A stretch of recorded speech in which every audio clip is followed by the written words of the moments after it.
नमस्कार मेरे प्यारे विद्यार्थी, आप सभी का स्वागत है आपके अपने YouTube चैनल छात्र आश्रम पे।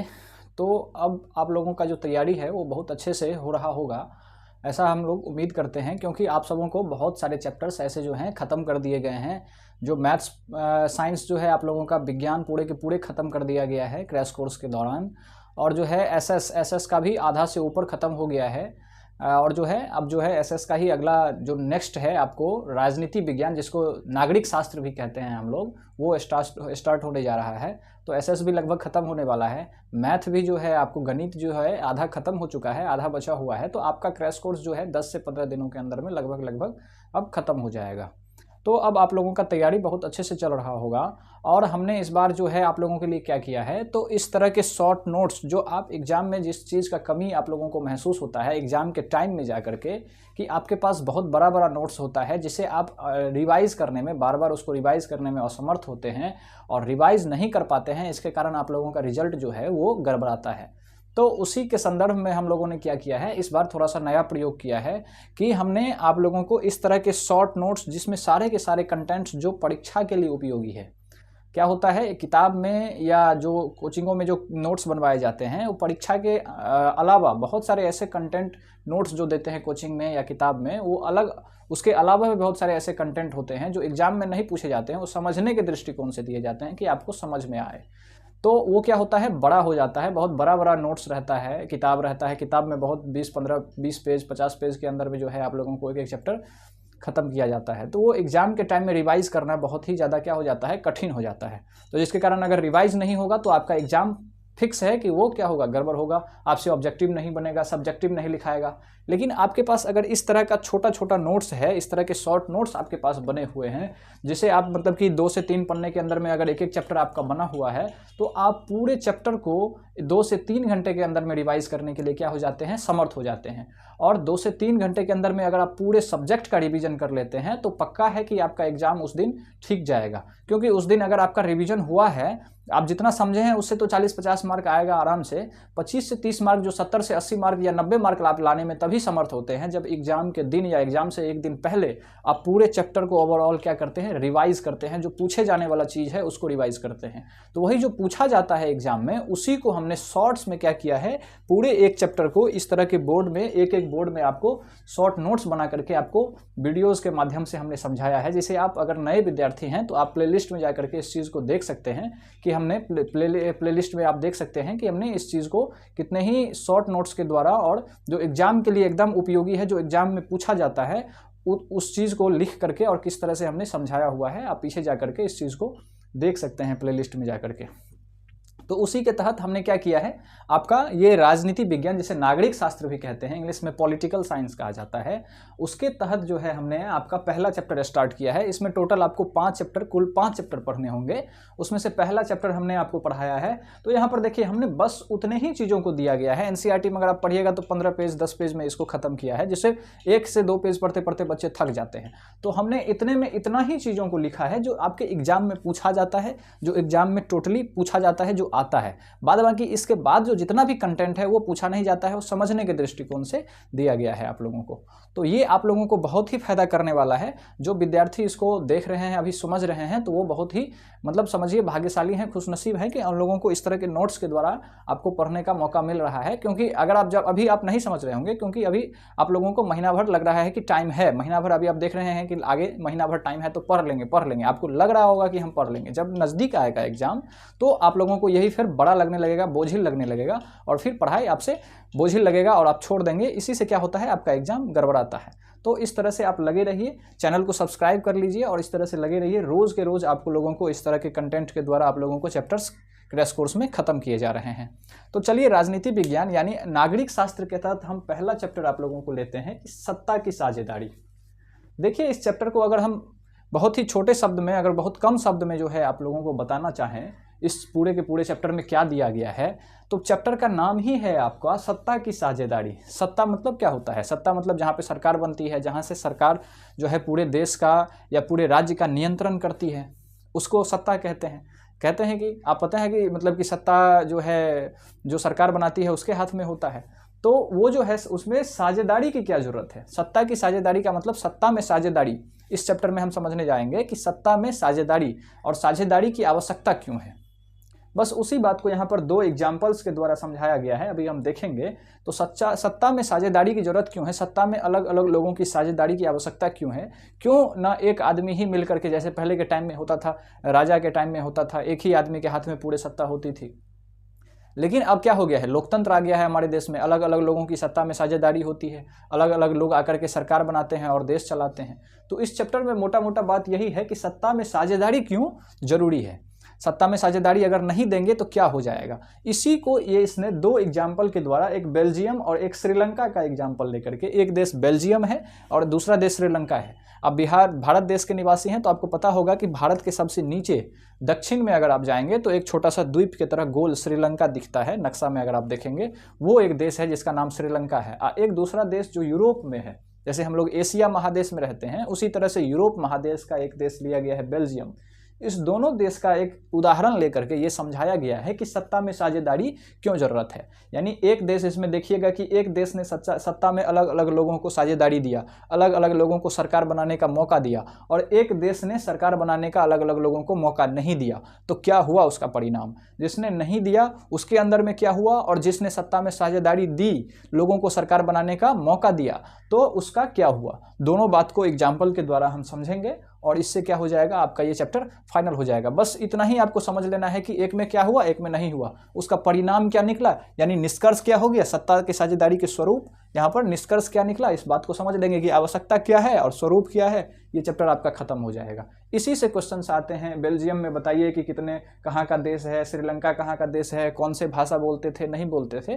तो चलिए इस चैप्टर को हम स्टार्ट करते हैं। अब आप ध्यान से समझिए, बस अब आपको हम छोटा में बता दिए कि सत्ता की साझेदारी क्यों जरूरत है। एक ने सत्ता में साझेदारी दिया, एक में नहीं दिया, जो नहीं दिया उसका क्या परिणाम हुआ और जो दिया उसका क्या परिणाम हुआ, यही दोनों दे करके समझाया है और लास्ट में परिणाम बता दिया है। बस यही चैप्टर का मेन सार है।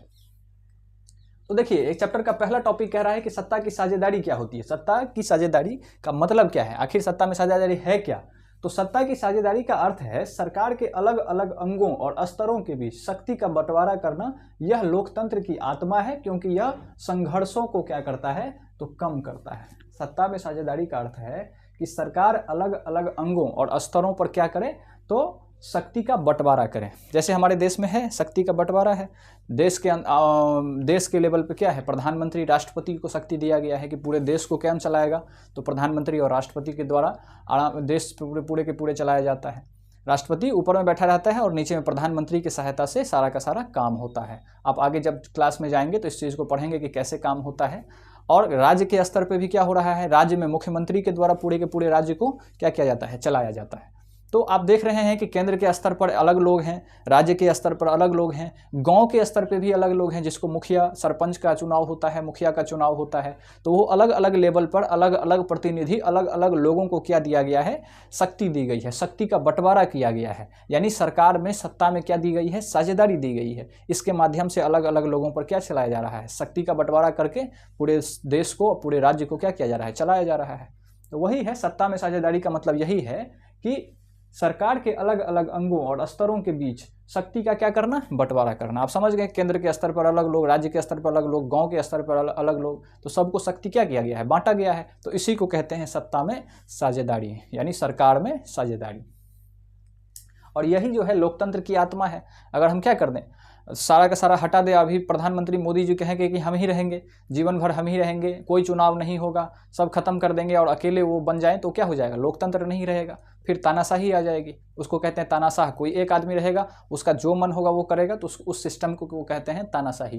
तो लोकतंत्र नहीं रहेगा। अगर लोकतंत्र रखना है आपको, तो अलग अलग लेवल पर अलग अलग लोगों को क्या करना पड़ेगा, शक्ति का बंटवारा करना पड़ेगा, तभी जा करके लोकतंत्र होगा। तो वही लोकतंत्र की आत्मा क्या है, यही सत्ता में साझेदारी है। अगर नहीं होगा तो ये क्या हो जाएगा, ये क्या करती है, यह लोकतंत्र की आत्मा है, क्योंकि यह संघर्षों को कम करती है। अगर इस तरह का बात होगा तो संघर्ष होगा लोगों के बीच में, क्या होगा, लोगों के बीच में गृह युद्ध छिड़ जाएगा। जो इस बात का विरोध करेंगे, लोग इस बात का विरोध करने लगेंगे, अलग अलग लेवल पर संघर्ष होगा।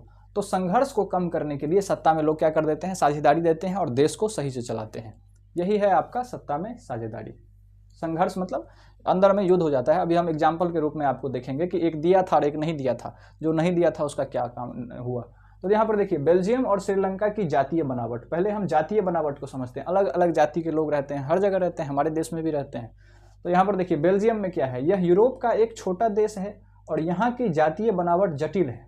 यूरोप का भी यहाँ पर भी जातीय बनावट जो है जटिल है।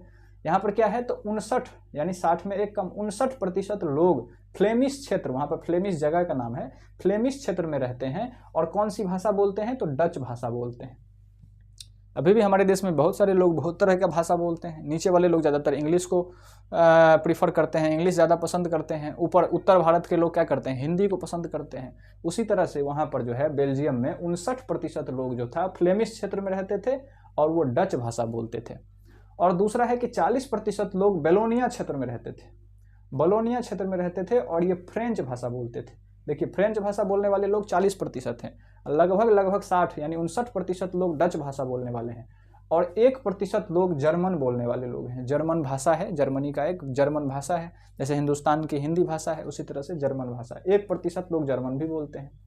इसकी राजधानी जो है वो ब्रुसेल्स है और ब्रुसेल्स में 80% लोग जो है फ्रेंच बोलते हैं और 20% लोग ही डच बोलते हैं।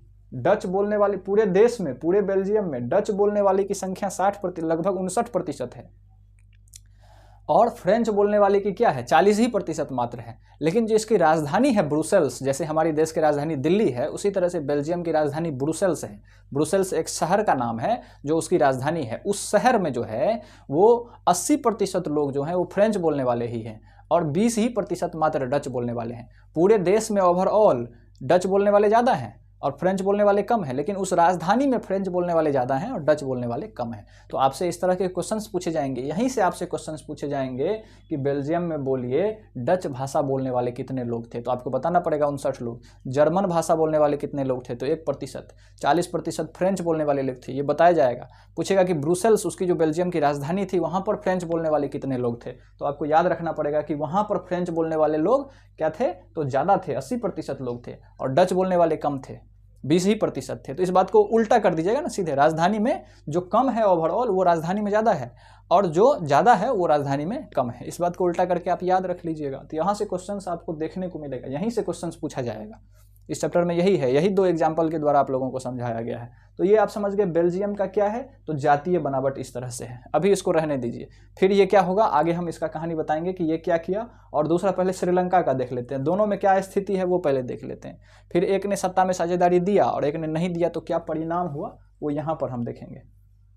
तो यहाँ पर देखिए श्रीलंका का क्या जातीय बनावट है। तो श्रीलंका में यहाँ 2 मुख्य सामाजिक समूह हैं, 2 तरह के मुख्य सामाजिक समूह हैं। एक है सिन्हली, यहाँ पर देखिए 74% सिन्हली भाषी, सिन्हली भाषा है श्रीलंका का, सिन्हली, सी से श्रीलंका और सी से सिन्हली, याद रख लीजिए। तो सिन्हली भाषा बोलने वाले लोग जो है 74% है और ये मुख्यतः बौद्ध धर्म को मानने वाले लोग हैं। जैसे हम हिंदी बोलने वाले लोग हिंदू धर्म को मानने वाले लोग हैं, उसी तरह से ये सिन्हली भाषा जो 74% का मतलब अगर श्रीलंका में 100 लोग हैं तो उसमें से 74 आदमी क्या होगा, 100 लोग पकड़ के लाएंगे तो 74 आदमी उसमें क्या करेगा, सिन्हली भाषा बोलेगा और वो क्या होगा, बौद्ध धर्म से संबंधित होगा। उसका धर्म कैसा होगा, तो बौद्ध धर्म होगा। इस तरह का है। 18% लोग तमिल भाषी है, यानी तमिल भाषा है, एक तमिलनाडु की भाषा है, तमिलनाडु है हमारे देश के नीचे में, तमिलनाडु एक राज्य है, वहाँ पर तमिल भाषा बोली जाती है। वही भाषा जो है श्रीलंका में भी 18% लोग बोलते हैं। जैसे हम लोग हिंदी बोलते हैं तो नेपाल में भी हिंदी बोली जाती है, आपको पता है, पाकिस्तान में भी हिंदी बोली जाती है, बांग्लादेश में भी हिंदी बोली जाती है। तो ये नहीं है कि तमिल भाषा है तो सिर्फ तमिलनाडु में बोला जाएगा, अलग देशों में, श्रीलंका में भी 18% लोग जो हैं वो तमिल भाषी हैं और उनका धर्म क्या है, हिंदू है और मुसलमान है। तो यानी हिंदू और मुसलमान वहाँ पर 18% लोग बोलते हैं, तमिल भाषा बोलते हैं और उसका धर्म हिंदू और मुसलमान है। यानी 18% लोग तमिल भाषा बोलते हैं और 74% लोग सिन्हली भाषा बोलते हैं। सिन्हली वाले का धर्म बौद्ध धर्म है और तमिल वाले का धर्म हिंदू और मुसलमान है। और 7% लोग ईसाई लोग हैं, 7% यहाँ पर क्या हैं, ईसाई भी हैं, वहाँ पर रहते हैं, जो सिन्हली और तमिल दोनों भाषा बोलते हैं। तो सिन्हली और तमिल दोनों के दोनों भाषा बोलते हैं। तो सबसे ज़्यादा कौन सी भाषा बोलने वाले लोग हैं श्रीलंका में, तो सिन्हली भाषा बोलने वाले सबसे ज़्यादा लोग हैं। इसके बाद तमिल भाषा बोलने वाले लोग हैं और 7% जो ईसाई है वो दोनों भाषा बोलते हैं, सिन्हली और तमिल दोनों बोलते हैं। सिन्हली भाषा बोलने वाले लोगों का धर्म क्या है, तो बौद्ध धर्म है और तमिल भाषा बोलने वाले लोगों का धर्म क्या है, तो हिंदू और मुसलमान धर्म है। इस तरह से अगर आप एक दो बार इसको रिवाइज करेंगे, इसको इस 4-5 बार पढ़ेंगे तो पक्का आपको जो है क्वेश्चंस यहाँ से देखने को मिलेगा। हमने इसको बनाया ही इतना शॉर्ट्स में है कि आपको कोई दिक्कत नहीं होने वाला, इसको पढ़ेंगे तुरंत रिवाइज हो जाएगा आपका ये पूरा का पूरा चैप्टर। तो ये आप श्रीलंका की सामाजिक बनावट को समझ गए। अब देखिए आगे क्या होता है, यहाँ पर बेल्जियम का समझ लिए और श्रीलंका का समझ लिए। अब यहाँ पर देखिए क्या देखने को मिलेगा आपको, कि यहाँ पर देखने को मिलेगा कि श्रीलंका में क्या हुआ, तो बहुसंख्यकवाद को क्या दिया, प्राथमिकता दी गई। बहुसंख्यकवाद यानी जो ज़्यादा भाषा, जैसे सिन्हली बोलने वाले 74% लोग हैं, तो सिन्हली वालों का क्या बन गया, सरकार बन गया, उसी को मान्यता दी गई, प्रधानता दी गई। उसमें दूसरे भाषा बोलने वाले लोगों को साझेदारी नहीं दी गई, यानी तमिल वालों को भी नहीं दिया गया और ईसाई जो धर्म के लोग थे, दोनों बोलते थे, उसको भी नहीं दिया गया। मेन जो है सिन्हली भाषा बोलने वाले जो लोग थे उनकी प्राथमिकता दी गई उन लोगों को। और जो है उसी को कहते हैं बहुसंख्यक। बहुसंख्यक क्या है, जो बहुत संख्या में बोलने वाले लोग हैं, तो वो सिन्हली वाले लोग हैं। तो श्रीलंका में क्या हुआ, बहुसंख्यकवाद को बढ़ावा दिया गया, मतलब जिसकी जितनी संख्या भारी उतनी उसकी हिस्सेदारी बनी, मतलब वो वाली बात हो गई। तो यहाँ पे बहुसंख्यकवाद को क्या किया गया, बढ़ावा दिया गया, कि बहुसंख्यकवाद को अगर हम बढ़ावा देंगे, मतलब कि दिया गया श्रीलंका में, वहाँ पर दूसरे कम भाषा बोलने वाले लोगों को, जो अल्पसंख्यक थे, बहुसंख्यक नहीं थे, जैसे तमिल वाले थे, वो अल्पसंख्यक कहलाएंगे क्योंकि वो तमिल भाषा बोलते हैं, मात्र 18% उनकी जनसंख्या है। तो वो लोग को सत्ता में साझेदारी नहीं दिया गया।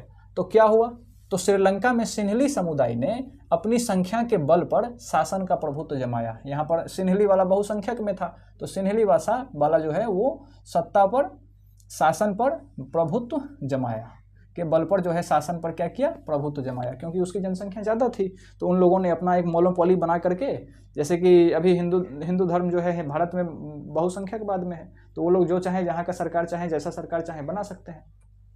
उसी तरह से ये सिन्हली समुदाय के लोग जो थे, वो लोग अपना में मीटिंग करके, अपना में एक भावना फैला करके कि हम लोग सरकार में सरकार बनाएंगे, राज करेंगे, जितने सिन्हली भाषा बोलने वाले लोग हैं हमको वोट दो। उस तरह से उन्होंने अपना सरकार बनाया। तो श्रीलंका में सिन्हली समुदाय ने अपनी संख्या के बल पर शासन पर प्रभुत्व जमाया। और 1956 के कानून यहाँ पर दिया गया है, इसके तहत सिन्हली को एकमात्र राजभाषा घोषित किया गया और तमिल भाषा को उपेक्षा की गई। तमिल भाषा की क्या की गई, उपेक्षा की गई। यानी यहाँ पर क्या कर दिया गया, सिन्हली वालों ने अपना सरकार बनाया और सिन्हली भाषा को ही क्या कर दिया गया, तो राजभाषा बना दिया गया। क्या कर दिया गया, राजभाषा बना दिया गया। अब देखिए इस सब चीज़ को याद रखते चलिएगा कि सिन्हली भाषा को क्या कर दिया गया, श्रीलंका में किस भाषा को राजभाषा बना दिया गया 1956 के कानून में, तो सिन्हली भाषा को बना दिया गया। इस चीज़ को याद रखिएगा, ये सब आएगा आपके एग्जाम में देखने को मिलेगा।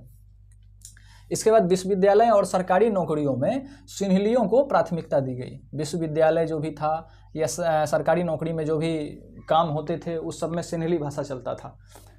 वहाँ पर सारा का सारा क्या, कौन सी भाषा चलती थी, तो सिन्हली भाषा को प्राथमिकता दी गई, क्योंकि उसी का सरकार था, तो सिन्हली वाले का ही सारा का सारा काम हो रहा था। राजभाषा भी वही बना दिया गया। बौद्ध धर्म को सरकारी संरक्षण दिया गया। बौद्ध धर्म को क्या किया गया, सरकारी संरक्षण, क्योंकि सिन्हली भाषा जो बोलते थे वो बौद्ध धर्म के लोग थे, ज़्यादातर बौद्ध धर्म बोलने वाले लोग थे, तो उनकी जनसंख्या ज़्यादा थी, बौद्ध धर्म वालों की जनसंख्या ज़्यादा थी। तो बौद्ध धर्म को ही क्या किया गया, सरकारी संरक्षण दिया गया। यानी सरकारी संरक्षण का क्या, अभी के टाइम में जैसे हमारा देश क्या है, पंथ निरपेक्ष है, यानी तो किसी धर्म को वो सरकार जो है नहीं मानता है, मतलब कि वो कहता है कि आप हिंदू धर्म है आप भी ठीक हैं, आप मुसलमान धर्म है आप भी ठीक हैं, ईसाई हैं आप भी ठीक हैं। आप अगर आपका कोई भी धर्म है, आप उससे रिलेटेड कोई भी पूजा पाठ करते हैं तो उसमें सरकार कोई सहयोग नहीं देगा, आप अपने स्तर से कर सकते हैं। जैसे कि अभी के टाइम में राम मंदिर बना है, तो क्या सरकार ने उसमें पैसा दिया, नहीं, सरकार ने नहीं दिया, क्योंकि हमारा देश जो है पंथ निरपेक्ष है, सब धर्म का सम्मान करता है, वो किसी धर्म को लेकर के नहीं चलता है हमारा देश। तो वो जो है क्या बना, उसमें ट्रस्ट के द्वारा जनता ने पैसा दिया, जो हिंदू धर्म के मानने वाले लोग थे उससे बना। तो वो क्या हो गया, हमारा देश इस तरह का काम नहीं करता है, किसी भी धर्म के लोगों को बढ़ावा नहीं देता है। ये नहीं है कि ये वाला त्यौहार होगा, मतलब कि फलाना त्यौहार होगा तो क्या होगा, सरकारी खर्चे पे होगा, यानी सरकार इसमें खर्चा देगी, और दूसरे धर्म का त्यौहार होगा तो तुम लोग अपना करो। इस तरह का काम हमारे देश में नहीं होता है। लेकिन इस देश में क्या किया गया, तो सरकारी संरक्षण दिया गया बौद्ध धर्म वाले लोगों को। तो इसका परिणाम क्या निकला, इसका परिणाम क्या, बहुसंख्यकवाद को जब ये अपनाया, बहुसंख्यक लोगों की सरकार बनी, बहुसंख्यक भाषा को राजभाषा बनाया गया, बौद्ध धर्म को संरक्षण दिया गया, तो इसका परिणाम ये हुआ कि तमिलों के अलगाव की भावना बढ़ी। तमिल लोग जो थे, जो अल्पसंख्यक थे, उन लोगों में अलगाव का भावना बढ़ा, गुस्सा बढ़ा, और वो लोग क्या करने लगे, तोड़फोड़ करना स्टार्ट कर दिए, विरोध प्रदर्शन सरकार का करना स्टार्ट कर दिया। तमिल को अलगाव बढ़ा, अलगाव की भावना बढ़ी और देश में क्या हो गया, गृह युद्ध छिड़ गया। ये तमिल वाले लोग जो हैं गुस्सा आ गए, वो लोग देश में गृह युद्ध छेड़ दिए, विद्रोह करना शुरू कर दिया। और 1980 में जो 1980 के दशक में उग्र संगठन जैसे लिट्टे, वहाँ पर लिट्टे बना, LTTE इसको कहते हैं, तो LTTE लिट्टे इसको कहा जाता है थी में। तो ये इस तरह का 1980 में संगठन बना और इसने संगठन बना करके क्या करने लगे, ये लोग विद्रोह करने लगे सरकार का और अंदर में गृह युद्ध छिड़ गया और गृह युद्ध 2009 में जाकर के समाप्त हुआ। तो अगर आप बहुत, इससे ये समझ में आता है कि अगर आप बहुत, इसलिए हमारा देश इन सब चीज़ों को देखते हुए बहुत ही सीख लेता है और सीख लेकर के क्या करता है, ठोकर लगने से ही ज्ञान बढ़ती है। तो उस तरह का ठोकर लगने किसी को दूसरे को लगा और हमने देख करके सीखा, तो हम लोग क्या करते हैं, पंथ निरपेक्ष हैं, ज़्यादा किसी धर्म को बढ़ावा नहीं देते हैं। इसके बाद जो है मतलब कि इन सब चीज़ों को हम लोगों ने जो खामियां हैं उस सबको दूर करके हमने अपना संविधान इस तरह का बनाया है। तो श्रीलंका में बहुसंख्यकवाद को अपनाया गया, तो बहुसंख्यकों को सारी प्राथमिकता दी गई, तो परिणाम ये निकला कि जो अल्पसंख्यक थे उनमें अलगाव की भावना आई, तमिलों में अलगाव की भावना आई और देश में क्या हो गया, गृह युद्ध शुरू हो गया, देश अशांत हो गया और वो गृह युद्ध जाकर के 2009 में समाप्त हुआ। वहीं पर बेल्जियम के बारे में आप यहाँ पर देख लिए थे। तो बेल्जियम में क्या हुआ, तो बेल्जियम में समझदारी, बेल्जियम ने समझदारी को अपनाया, इसके तरह मूर्ख की तरह नहीं किया, ये मूर्ख की तरह काम किया। और ये जो है बेल्जियम, वो समझदारी को अपनाया, उसने क्या किया, उस बात को समझ गया कि एक को हम देंगे और एक को नहीं देंगे तो हमारे देश में ही क्या हो जाएगा। परिवार में भी इस तरह का होता है, अगर आप दो भाई हैं, एक को गार्जियन बहुत पैसा दे, एक को ना दे, फटा पैंट पहना के घुमाए, तो वो छोटा वाला जो होगा या जो भी वो भाई होगा वो क्या करेगा, विद्रोह करेगा, अलगाव करेगा। तो ये देश के भी लेवल पे होता है। तो किसी को भी हम ज़्यादा प्राथमिकता ना दें, किसी को कम ज़्यादा परेशान ना करें, इस बात को ये बेल्जियम जो है वो समझ गया था। तो उसने क्या किया, तो बेल्जियम ने टकराव को रोकने के लिए अनूठा मॉडल अपनाया। क्या किया, तो केंद्र में समानता, यानी केंद्र सरकार में डच और फ्रेंच दो भाषा बोलते थे यहाँ पर लोग, एक जर्मन था 1% बोलने वाला, तो डच और फ्रेंच भाषी मंत्रियों की संख्या समान कर दी गई। यानी कहा कि हम केंद्र में क्या करेंगे, यहाँ पर अलग अलग लेवल पर शासन था, जैसे यहाँ पर भी है केंद्र के लेवल पर प्रधानमंत्री, राज्य के लेवल पर मुख्यमंत्री, उसी तरह से। तो केंद्र में जो इसने मंत्री बनाया वो समान भाषा वाले को, मतलब कि डच वाला का जितना मंत्री बनेगा उतना ही फ्रेंच वाला का भी मंत्री बनेगा। 10 गो अगर इसका बना तो 10 गो इसका भी बनेगा। समान प्रतिनिधित्व यहाँ पर दे गया, मार का कोई बातें नहीं, इतना तुम भी लो इतना तुम भी लो, दोनों खुशी से रहो। ये केंद्र के लेवल पे इसने किया। क्षेत्रीय स्वायत्तता, क्षेत्र के लेवल पे क्या किया, राज्य सरकारों को केंद्र के अधीन नहीं रखा गया, क्षेत्र के लोगों, मतलब कि क्षेत्रीय लोगों को भी क्या कर दिया गया, स्वायत्त कर दिया गया। कुछ मामला केंद्र देखेगा और बाद बाकी आप सारा का सारा, हमारे देश में भी वही है, मुख्यमंत्री ही पूरे राज्य को चलाता है, कुछ मामला जो है वो केंद्र जो है उसको देखता है। उन्हें अपनी शक्तियां दी गई। आगे ब्रुसेल्स की अलग सरकार, ब्रुसेल्स में अलग सरकार बनाया, क्योंकि ब्रुसेल्स का संघ अलग था, डच भाषा बोलने वाले, फ्रेंच बोलने वाले अलग ज़्यादा थे और डच भाषा बोलने वाले कम थे। तो राजधानी में दोनों समुदाय को समान प्रतिनिधित्व में रखा गया, यानी कि यहाँ पर भी जो ब्रुसेल्स राजधानी था वहाँ पर भी अलग अलग लोगों को समान प्रतिनिधित्व दिया गया। सामुदायिक सरकार जो गाँव के लेवल पर था, भाषा, संस्कृति और शिक्षा जैसे मुद्दों के लिए एक तीसरे स्तर की सरकार बनाई गई और जिसे उसी भाषा को बोलने वाले लोग क्या करते थे, चुनते थे। उसी भाषा को बोलने वाले लोग उसको क्या करते थे, चुनते थे। तो इस तरह से बेल्जियम ने क्या किया, तो अपने सत्ता में अलग अलग भाषा बोलने वाले लोग, अलग अलग धर्म के लोगों को क्या दिया, साझेदारी दी कि अलग अलग भाषा बोलने वाले लोग भी क्या करें, वो सरकार में आए, सत्ता में साझेदारी करें। और जब सत्ता में साझेदारी हुआ तो काहे झगड़ेंगे भाई, दोनों का साझेदारी है, फ्रेंच बोलने वाला भी उतना ही लोग है और डच बोलने वाला भी उतना ही लोग है, तो दोनों खुश है, दोनों मिल करके रह रहा है। तो बेल्जियम ने इस तरह का समझदारी अपनाया, लेकिन ये श्रीलंका ने इस तरह का बेवकूफ़ी अपनाया, तो इसका ये परिणाम हुआ। और बेल्जियम ने इस तरह का अपनाया तो देश सही से चला, और इसका नहीं चला, इसका गृह युद्ध हो गया देश के अंदर में। तो इस 2 एग्जाम्पल से आप समझ पा रहे होंगे कि बहुसंख्यकवाद अगर आप अपनाते हैं तो क्या परिणाम होगा, और अगर आप समझदारी से सबको हिस्सेदारी देते हैं तो आपको क्या परिणाम मिलेगा। तो इस तरह से जो है आप समझ चुके होंगे इस एग्जाम्पल से। तो अब इसका देखिए, यहाँ पर अब जो है मेन चीज़ दिया गया है, ये एग्जाम्पल दिया कि इस तरह से देखिए। अब देखिए क्या लिखा है अगला टॉपिक, कि सत्ता की साझेदारी की आवश्यकता। अब फिर सत्ता में साझेदारी की आवश्यकता क्यों आई, तो सत्ता में बंटवारा 2 कारणों से महत्वपूर्ण है। 2 कारणों से सत्ता में साझेदारी देना महत्वपूर्ण है। पहला है कि युक्तिपरक कारण, मतलब टेक्निकल कारण क्या है कि देना ही पड़ेगा आपको। यह विभिन्न सामाजिक समूहों के बीच टकराव को कम करता है, यह टेक्निकल कारण है। अगर आप नहीं देंगे तो सामाजिक विभिन्न समूह में क्या होगा, टकराव का स्थिति आएगा, गृह युद्ध होगा, इस तरह का समस्या झेलने को पड़ेगा। तो अगर आप नहीं देंगे तो यह विभिन्न सामाजिक समूहों का टकराव को क्या करता है, कम करता है। अगर आप दे देते हैं सत्ता में साझेदारी तो टकराव को कम करता है, जिससे राजनीतिक व्यवस्था में स्थिरता आती है। और राजनीतिक व्यवस्था में क्या आती है, स्थिरता आती है। ज़्यादातर देश क्या होगा, शांत रहेगा, कहीं भी विद्रोह का नहीं देखने को मिलेगा, देश स्थिर से चलेगा।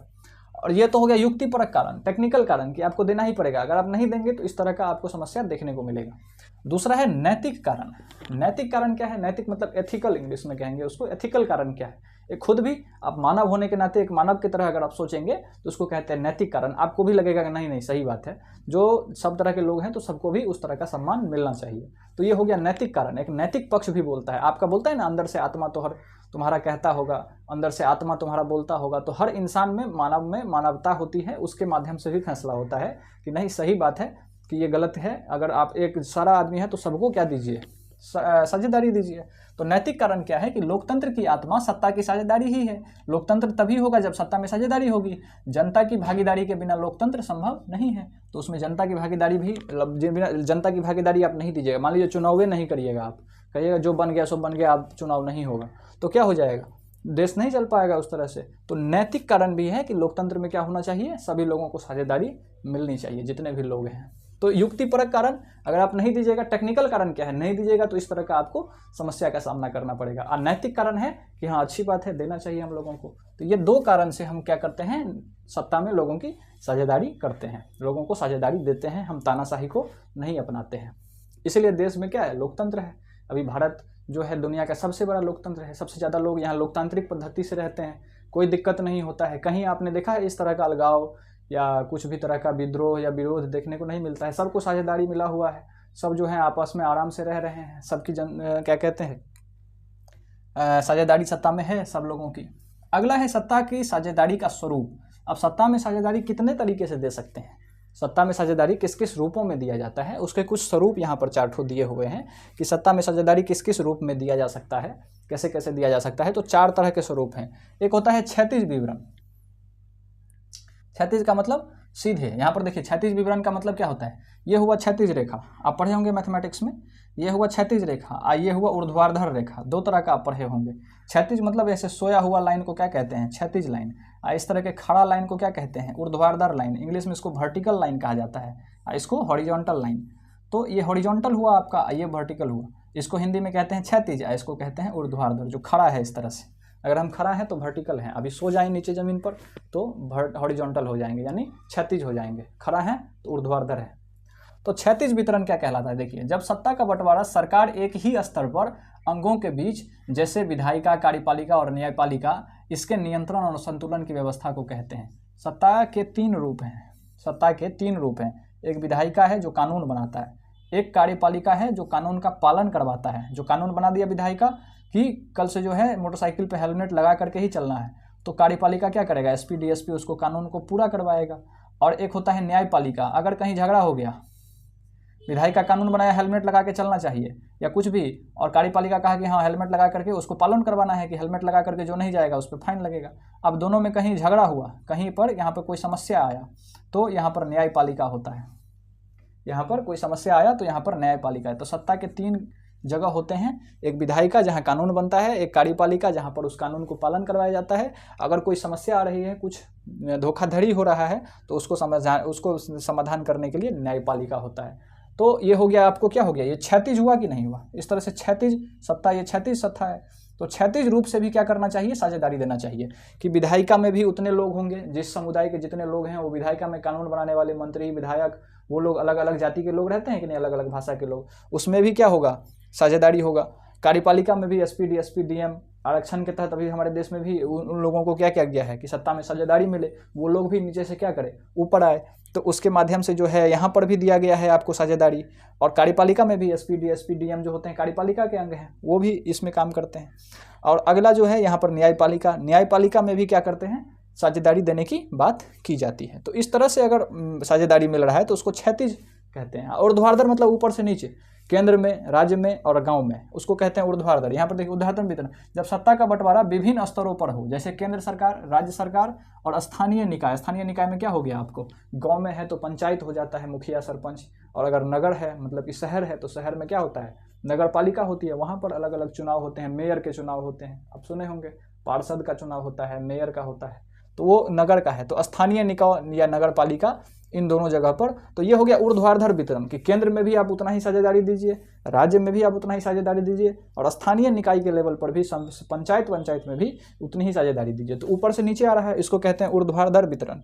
ये क्षैतिज हुआ, विधायिका, कार्यपालिका, न्यायपालिका। क्षैतिज वितरण मतलब कि क्षैतिज रूप से भी क्या मिलेगा आपको, साझेदारी मिलेगा। न्यायपालिका, विधायिका सब में आपको क्या मिलेगा, साझेदारी मिलेगा, और ऊपर से नीचे भी मिलेगा।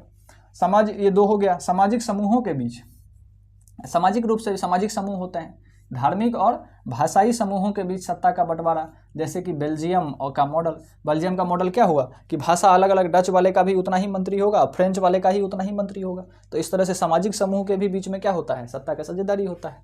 राजनीतिक दल और दबाव समूह, ये जो राजनीतिक दल होते हैं, गठबंधन सरकार बनाकर या आंदोलनों के माध्यम से सत्ता पर नियंत्रण रखना। तो राजनीतिक दल या दबाव समूह के माध्यम से भी उनको भी सत्ता में साझेदारी दिया जाता है उस तरह से।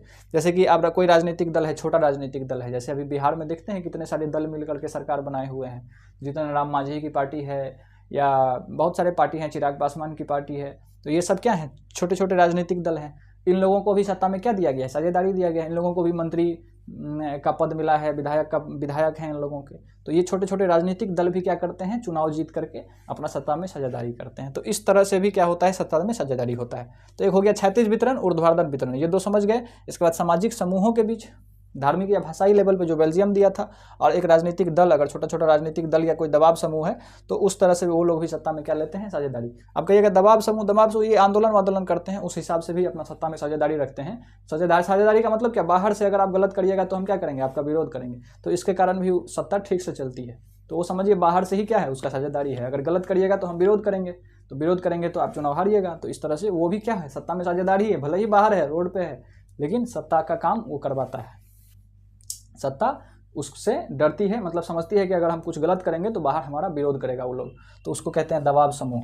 तो इस तरह से जो है सत्ता में साझेदारी होती है। तो यही आपका चैप्टर था। आप आसानी से समझ चुके होंगे कि सत्ता में साझेदारी का मतलब क्या है। तो सत्ता में साझेदारी का मतलब क्या है, तो मतलब सभी लोगों को साझेदारी देना है। उसका दो एग्जाम्पल दिया गया, श्रीलंका और बेल्जियम के माध्यम से आप देखें।